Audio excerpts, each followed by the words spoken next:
కానీ ఇప్పుడు గాయముల చేతను రక్తము చేతను మారుపడి విరూపముగానున్నది. జ్ఞానస్నానంలో నేను మీ ఇష్ట ప్రసాదమును పొందినప్పుడు నా ఆత్మయు అందముగా ఉండెను. అయినను పాపముల చేత దానిని చెడగొట్టుకొంటిని. మీరు మాత్రమే దానిని తిరుగా సౌందర్యవంతముగా చేయ శక్తులై ఉన్నారు. మీ తిరుపాటులను చూచి దానిని చక్కపరచండి. ఆమేన్. పరలోకమందు మా యొక్క తండ్రి, మీ నామం పూజింపబడును గాక, మీ రాజ్యం వచ్చును గాక, మీ చిత్తము పరలోకమందు నెరవేరినట్లు భూలోకమందు నెరవేరును గాక. ఇవ్వండి. మా యొక్క అప్పుబడిన వారిని మేము మన్నించినట్లు మా అప్పులు మీరు మన్నించండి.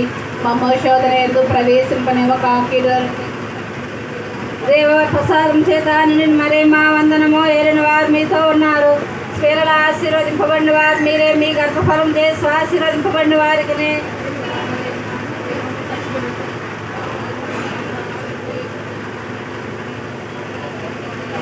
పితా పుత్ర పవిత్ర